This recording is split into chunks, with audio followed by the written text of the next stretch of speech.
JBN, we keep you informed. Woman dies at funeral after pastor condemns cousin to hell. Please remember to subscribe, like, share, leave us a comment and click the notification bell to receive our daily news items. It was a bizarre end to an afternoon of grief that rapidly boiled up into anger in the cool climes of Manchester on Sunday.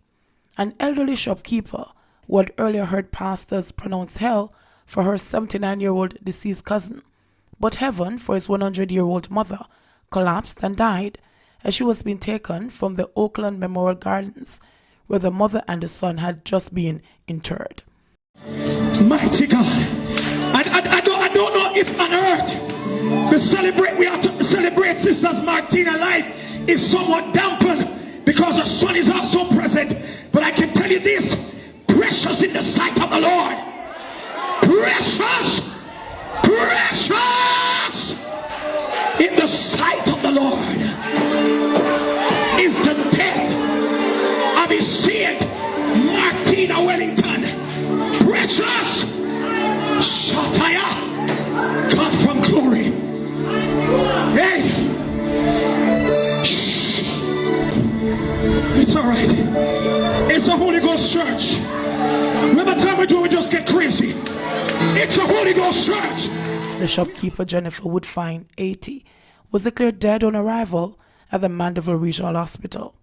Teary-eyed relatives stood listless as undertakers, under the supervision of the police, removed Woodfine's body from the minivan in which she had been taken to the hospital.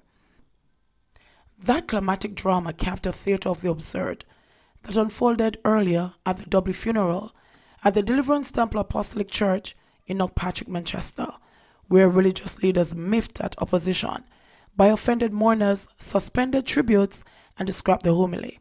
Moderating elder Orlando Livingston had set tempers simmering when he said it was regrettable that churchgoers could not have a celebration because only returned resident Aubrey Tomlinson's centenarian mother, Martina Wellington, had been baptized. "You have two examples in the family. Which one will you take?" he asked. "Is it on my right or on the left?" "Good God, what a placement," Livingston exclaimed. God is talking to somebody today. Lord God Almighty, you have two examples in the family. Which one will you take? This is on my right and on my left. Good God, what a placement. The deceased were Woodfine's cousins. Out of breath after his judgment, Livingston called on the Berry Hill Seventh-day Adventist Church to pay tribute in song. But before doing so, a member of the group would remind the congregation that even a thief on the cross during the crucifixion was able to ask for mercy, advising that it was dangerous to cast judgment on persons' relationship with the Supreme Being.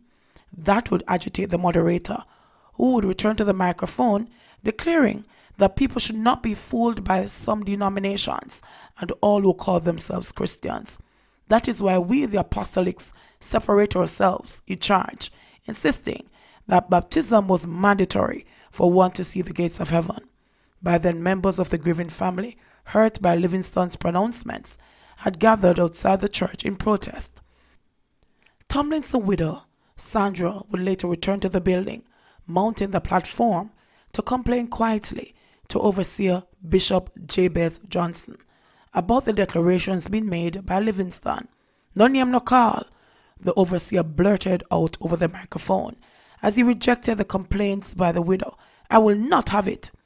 He also said no one could tell the pastor what to say. "Take it to court," Johnson said, before calling the funeral to an abrupt end. The moderator call any name or call no. No, you can't judge people. It's a whole congregation of people.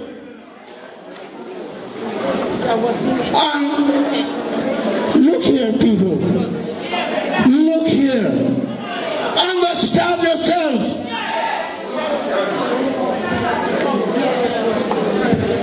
Don't judge the moderator. We are going to judge him before.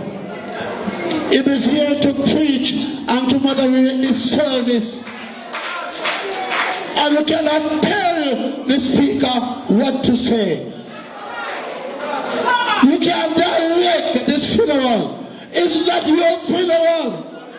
It's your death, but it's not your funeral.